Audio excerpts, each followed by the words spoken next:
नमस्कार, आप देख रहे हैं न्यूज 18 का डिजिटल प्लेटफॉर्म और मैं हूं आपके साथ जागृति खंतवाल। उत्तराखंड के उत्तरकाशी जिले की धराली गांव में मंगलवार को कुदरत का कहर देखने को मिला। इस आपदा ने इलाके का नक्शा ही बदल दिया है। पूरा क्षेत्र मलबे में तब्दील हो चुका है। धराली तक का जमीनी रास्ता अब भी बंद है। 24 घंटे से ज्यादा का समय बीत चुका है, लेकिन अब भी राहत और बचाव की सभी टीमें आपदा स्थल तक नहीं पहुंच सकी हैं। गंगोत्री नेशनल हाईवे के दर्जनों जगहों पर सड़क टूटने, सड़कों के धंसने और पुल के बह जाने से जिला मुख्यालय से धराली तक पहुंचना नामुमकिन हो गया है। गंगनानी के पास BRO का कंक्रीट पुल बह चुका है। नेताला और भटवारी के बीच सड़क दलदल बन चुकी है और गंगा भागीरथी के तीव्र कटाव ने राजमार्ग को पूरी तरह तबाह कर दिया है। ऐसे में न सिर्फ रेस्क्यू टीमें बल्कि मीडिया और प्रशासनिक अमला भी अब भटवारी में ही फंसा हुआ है।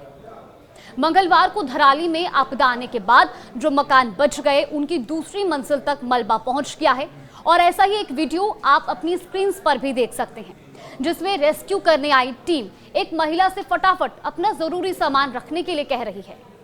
ऐसे करीब 120 से ज्यादा लोगों को अब तक आपदाग्रस्त गांव से रेस्क्यू किया गया है। इन आपदा से प्रभावित हुए इलाकों तक पहुंचने वाले रास्ते वॉश आउट हो चुके हैं।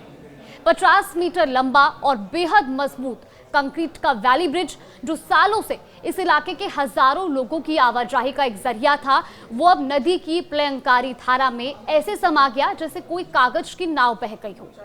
वो पुल अब इतिहास बन गया है और उसका कोई नामो निशान तक नहीं बचा। इसी पुल के साथ टूट गया है धराली और हर्षिल का सड़क संपर्क। धराली में इस वक्त हालात बेहद गंभीर है।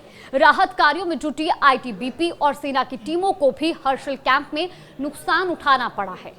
जिलाधिकारी और SP को हेली से रवाना किया गया, जबकि हेली ऑपरेशन के जरिए खाद्य सामग्री और जरूरतमंदों को सुरक्षित स्थानों तक लाने का काम शुरू हुआ है। गंगवानी के पास अब धराली और हर्षिल तक जाने वाली एकमात्र मुख्य सड़क मार्ग को जोड़ता था, लेकिन अब वो मार्ग भी पूरी तरीके से ध्वस्त हो चुका है। सड़कें कट चुकी हैं, जमीनें दरक गई हैं और हर तरफ सिर्फ मलबा, धूल और बेचैनी है। राहत और बचाव कार्य में लगी मशीनें वहीं अटकी हुई हैं, क्योंकि न आगे जा सकती हैं न पीछे लौट सकती हैं। इस वक्त गंगवानी से आगे का सफर सिर्फ संघर्ष और जोखिम का नाम है।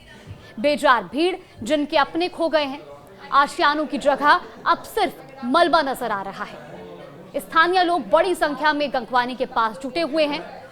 इनमें से कई अपने परिवार की तलाश में धराली तक पैदल जाने को भी तैयार हैं। उनकी आंखों में आंसू हैं, चेहरे पर गुस्सा है और दिल में डर।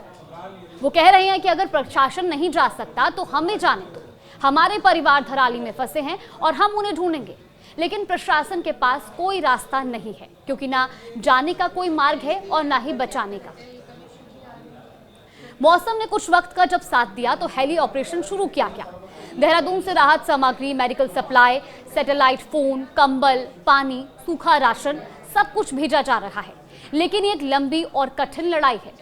धराली और हर्षिल में जो लोग फंसे हैं, उन्हें अभी भी पानी, बिजली, दवाओं की भारी किल्लत झेलनी पड़ रही है और जब तक सड़क मार्ग दोबारा बहाल नहीं होता, तब तक शायद इसी तरीके से ये आपदा यूं ही बनी रहेगी।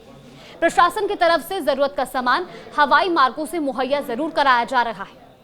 गंगवानी में NDRF और SDRF की टीमें एक वैकल्पिक रास्ता तैयार कर रही हैं। बह चुके ब्रिज की जगह पर इमरजेंसी रोपवे भी बनाया जा रहा है। नदी के दोनों किनारों पर रस्सियां फेंकी जा चुकी हैं और एक एक करके जवान जिप लाइन के जरिए दूसरी तरफ जाकर सामान पहुंचा रहे हैं। गंगवानी से राष्ट्रीय राजमार्ग का करीब 200 से 300 मीटर तक का हिस्सा अब सिर्फ मलबे का मैदान बच चुका है। उस हिस्से में कभी ट्रक चलते थे, अब लोगों के पैर कांपते हैं। जब तक ये मार्ग रिस्टोर नहीं होता या सही तरीके से ठीक नहीं होता, कोई भी भारी मशीनरी वहां नहीं पहुंच सकती। गंगवानी और आसपास के इलाके में बिजली की सप्लाई बहाल हो चुकी है, जो कि एक बड़ी राहत की बात जरूर है।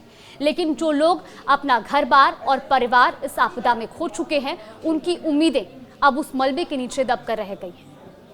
देश और दुनिया की तमाम बड़ी खबरों के लिए देखते रहिए न्यूज़ 18।